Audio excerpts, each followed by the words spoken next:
बिस्मिल्लाहिर्रहमानिर्रहीम। अस्सलामु अलैकुम वरहमतुल्लाहि वबरकातुहू। मेरा नाम है डॉक्टर शुएब जावेद। एक नए सेशन के साथ आपकी खिदमत में हाज़िर है।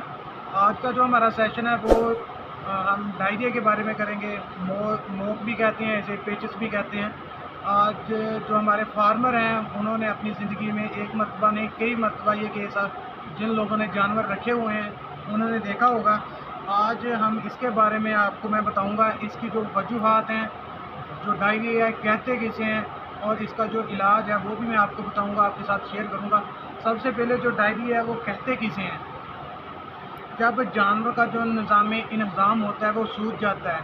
जानवर की जो छोटी आंत होती है और बड़ी जो आंत होती है, जब उनके अंदर सोजन हो जाती है तो जानवर पतला गोबर करना शुरू कर देता है, जिसे हम डायरिया कहते हैं। और इसकी वजह से जानवर की जो आंतों की हरकत होती है, एक तो नॉर्मल होती है, जब जानवर जो गोबर है वो नॉर्मल करता है। जब इनकी जो हरकत है वो तेज़ होती है तो इनकी वजह से जानवर पतला गोबर करना शुरू कर देता है। इसकी वजूहात क्या हैं उनके बारे में मैं आपको बताता हूँ।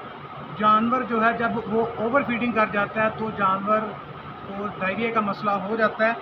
जब जानवर सर्दियों के दिनों में, जब हमारे पास बरसीम का जो चारा है वो काफ़ी ज़्यादा मकदार में जब होता है तो जानवर वो ज़्यादा खा जाए तो जानवर को डायरिया का मसला हो जाता है। इसके अलावा जानवर जब जो वंडा है वो ज़्यादा खा जाए तब भी जानवर को जो है डायरिया हो सकता है। इसके अलावा जानवर को जो ओवर फीडिंग है इसकी वजह से अफारा भी हो सकता है। इसके अलावा जानवर जब सख्त चारा खा जाता है, जिस तरह आजकल गर्मी है और इस गर्मी के अंदर जिन लोगों ने जो चरी की फसल है वो काश्त की हुई है, चरी का चारा जो है जब वो बहुत ज़्यादा पक जाता है, जो लोग उसको इस्तेमाल करते हैं वो जानवरों की जो आंतें हैं उनके अंदर जाके वो जो आंतों हैं उनको नुकसान पहुंचाती है, जिसकी वजह से जानवर पतला गोबर करना शुरू कर देता है। इसके अलावा जो बच्चे होते हैं, जब जानवर पास्चुरेट होता है, जो जानवरों का जो क्लोस्ट्रम होता है, जब वो बच्चा ज़्यादा पी जाए, इसके अलावा जब जो बच्चा होता है वो दूध ज़्यादा पी जाए तब भी जानवर जो बच्चा है उसको डायरिया का मसला हो सकता है। इसके अलावा जानवर जब जहरीले पौधे खा जाता है, जहरीला जब जो लोग जो छोटे फार्मर हैं जिन्होंने अपने घर के अंदर एक या दो जानवर रखे हुए हैं, बाज़ औक़ात वो जब घास लेके आते हैं कमाद की फसल से या फिर मकई की फसल के अंदर से, क्योंकि आजकल लोग बहुत ज़्यादा जो स्प्रे है वो करते हैं, जहरीली स्प्रे। जब वो ला के जो घास वगैरह होता है जानवरों को डालते हैं, जो कि जहर आलूद होता है, वो जानवर खाता है, जानवर को बहुत ज़्यादा मसला भी बनता है और जानवर को डायरिया भी लग जाता है उसके साथ। इसके अलावा जानवर जो सीवरेज है हमारी, उसका पानी बाज़ औक़ात जानवर पी जाते हैं। ज़्यादा पानी उस सीवरेज का पानी पीने की वजह से जानवर को डायरिया का मसला हो सकता है। इसके बाद जरासीम की वजह से, जो बैक्टीरिया की वजह से जानवर को जो है वो डायरिया का मसला हो सकता है। बैक्टीरिया भी इसमें सेरो फहरिस्त है, वो साल्मोनेला है। अगर जानवर टाइफाइड और पैराथायराइड जो होता है तो इसे साल्मोनेलोसिस कहते हैं। इसके अलावा जानवर को ख़तरनाक डायरिया लग जाता है। साल्मोनेल जो है उसकी वजह से जानवर को ख़तरनाक एक बैक्टीरिया है साल्मोनेलोसिस, ये एक बैक्टीरिया है, इसकी वजह से भी जानवर को बहुत ख़तरनाक जो डायरिया है इसकी वजह से लगता है। और इसकी वजह से बहुत बदबूदार जानवर को जो पेचस हैं, जो डायरिया वो लगता है। और इसके अलावा जो बहुत सारे बैक्टीरिया हैं जिनमें इकोलाई है, जिनमें ट्यूबरकुलोसिस है, इसके अलावा वायरस की वजह से भी जानवरों को जो डायरिया है वो लग जाता है, जिनमें बोवाइन वायरल है, रोटा वायरस है, कोरोना वायरस है और पार्वो वायरस जो है, इनकी वजह से जानवरों को जो डायरिया है वो लग जाता है। इसकी वजह से जानवर जो पतला गोबर करना शुरू कर देता है। जो वायरस हैं जिनमें बोवाइन वायरल है, रोटा वायरस है, कोरोना वायरस है और पार्वो वायरस है। अगर जानवर की जो खुराक है उसको फंगस लगी हुई, इससे पहले मैंने जो एक सेशन किया था टॉक्सिन बाइंडर का, क्योंकि जो खुराक है उसका पता नहीं है किस वक्त जो है उसको फंगस लग जाए।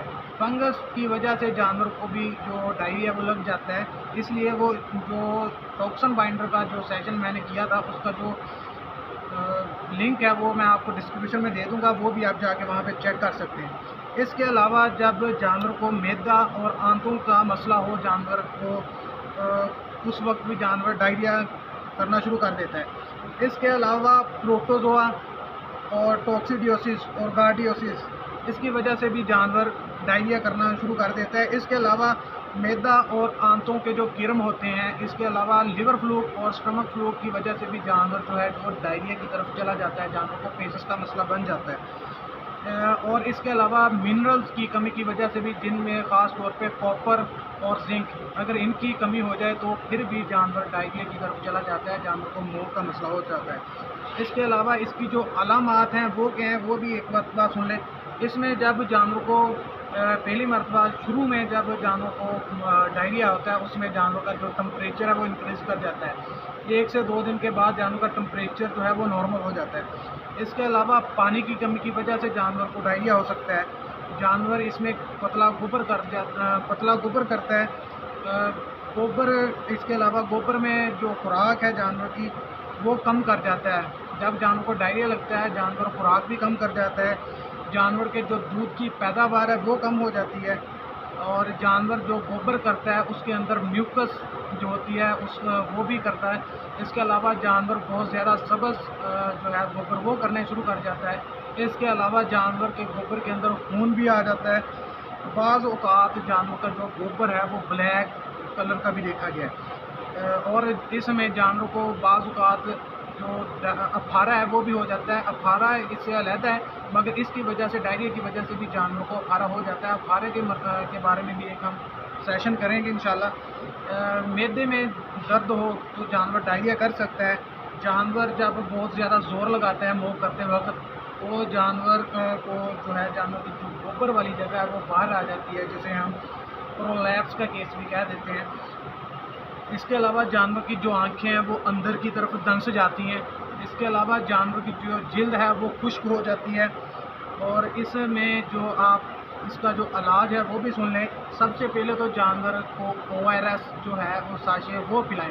अगर आपके पास भेड़ बकरी है, उसके अंदर डायरिया का मसला है, तो आप 1 पाव पानी लें और 1 जो साशे ORS का है वो उसको पानी के अंदर मिक्स करके वो अपने जो आपकी भेड़ या बकरी है उसमें इस्तेमाल करें। इसके अलावा अगर आपका बड़ा जानवर है तो उसमें आप 5 साशे 1 लीटर पानी के अंदर मिक्स करके जानवरों को दिन में 3 से 4 मरतबा पिलाएँ। इसके अलावा जो क्योलिन पाउडर है उसका इस्तेमाल करें। उसकी अगर आप चावलों की पिच अगर आपको बनाने आती है तो उसके अंदर मिक्स करके जानवरों को आप दे सकते हैं। अगर तो कोई ज़्यादा इशू नहीं है, नॉर्मल है, तो आप जानवर को 50 ग्राम जो क्योलिन का पाउडर है वो चावलों की पिच के अंदर बना के जानवर को दे दें। आप 100 ग्राम भी इस्तेमाल कर सकते हैं। जानवर के बॉडी वेट के हिसाब से आप 150 ग्राम भी इस्तेमाल कर सकते हैं अगर आपका जानवर कुछ ज़्यादा बड़ा है। इसके अलावा आप जो ब्यूटाडीन जो इंजेक्शन है उसका इस्तेमाल कर लें, या फिर लॉक्सन का इस्तेमाल कर लें। आपका जो जानवर है उसका बॉडी वेट दे के, हर इंजेक्शन के ऊपर बॉडी वेट उसका दिया होता है कि कितने बॉडी वेट पे कितने ml इंजेक्शन लगाया जाए। इसके अलावा आप एंटीबायोटिक में जो है वो ट्राइवर्सन का इस्तेमाल कर सकते हैं, आप अमोक्सिसिलिन का इस्तेमाल कर सकते हैं, आप ऑक्स्ट्रा टेट्रासाइक्लिन का इस्तेमाल कर सकते हैं। इसके अलावा आप स्कोर एक्स सीरम है एक, जो मुँह के लिए इस्तेमाल होता है डायरिया के लिए, उसमें मिनरल्स और विटामिन्स होते हैं, आप उसका भी इस्तेमाल करें। अगर आपके जानवरों को किरमों की वजह से जानवर को डायरिया लगा है तो आप निल्जान प्लस जो है उसका इस्तेमाल कर सकते हैं। इसके अलावा स्टार कंपनी की, माई लैब कंपनी की और बहुत सेलमोर कंपनी की, हर कंपनी ने तकरीबन जो है वो डायरिया के लिए वो मेडिसिन बना चुके हैं किरमों के लिए। इसके अलावा लिवर फ्लूक है तो आप जैनल का इस्तेमाल कर सकते हैं। उसका अगर आपके जानवर का 350 किलोग्राम बॉडी वेट है तो आप 110 ml जो मेडिसिन है वो सीरम जो है वो इस्तेमाल कर सकते हैं। इसके अलावा हम जो अप्लाई करते हैं जानवरों को जब नोक लग जाती है उस वक़्त हम जानवरों को सबसे पहले तो जो डायरोबान के साशे हैं वो हम 3 खुराकें देते हैं। 6 साशे 1 खुराक के अंदर देते हैं। 6 साशे जो हैं वो हम 1 किलो पानी के अंदर मिक्स करके जानवरों को पिला देते हैं। इसके अलावा जो स्कोर एक्स है वो हम 450 ml वाली बोतल एक जानवरों को पिलाते हैं। उसकी 3 खुराकें करके सुबह, शाम और दोपहर को हम देते हैं। जो डायरोबान के साशे हैं 6 सुबह, 6 दोपहर को और 6 शाम के वक्त इस्तेमाल करते हैं। इसके अलावा आप कोई भी अच्छा जो एंटीबायोटिक है, ट्राइवर्सन आप इस्तेमाल कर लें, आप अमोक्सिसिलिन इस्तेमाल कर लें, आप ऑक्सा टेट्रासाइक्लिन जो है वो इस्तेमाल कर लें। आपको जो भी अच्छा लगता है एंटीबायोटिक वो आप इस्तेमाल कर लें। इसके अलावा जानवर का डायरिया हट नहीं रहा तो आप इसका जो लेबॉरेटरी में इसका जो गोबर है वो ले जाएं, आप उसका टेस्ट करवा लें और टेस्ट की बुनियाद पे इसका जो इलाज है वो किया जा सकता है। आप अगर आपके जानवर को डायरिया है नहीं हट रहा तो आप इसकी जो लेबॉरेटरी से तशख़ीस करवाएं, अपना जानवर का गोबर जो ताज़ा गोबर है वो ले जाएं, उसका टेस्ट करवाएं, उसकी जो रिपोर्ट है हम हमारे साथ शेयर कर लें, या फिर आपके पास कोई वेटनरी डॉक्टर है तो उनसे शेयर कर लें, तो वो भी आपको एक अच्छा एंटीबायोटिक जो उसके खिलाफ़ इस्तेमाल हो सकता है वो इस्तेमाल करें। इसके अलावा जो अंदरूनी किरम है, बैरूनी किरम है, फीतानुमा किरम है, जिगरी किरम है और गोल किरम है, इनकी वजह से जानवरों को जो डायरिया लगता है, उनकी वजह से जो डायरिया लगता है उसके लिए आप जो नेल्ज़ान है, ज़ैनिल है, इसके अलावा और बहुत सारी मेडिसिन जो है इस्तेमाल की जा सकती हैं, उनकी वजह से आप जानवरों को डायरिया से बचा सकते हैं। आज तक के लिए इतना ही। दुआओं में याद रखिएगा, 5 वक्त की नमाज़ अदा कीजिएगा। अल्लाह हाफ़िज़।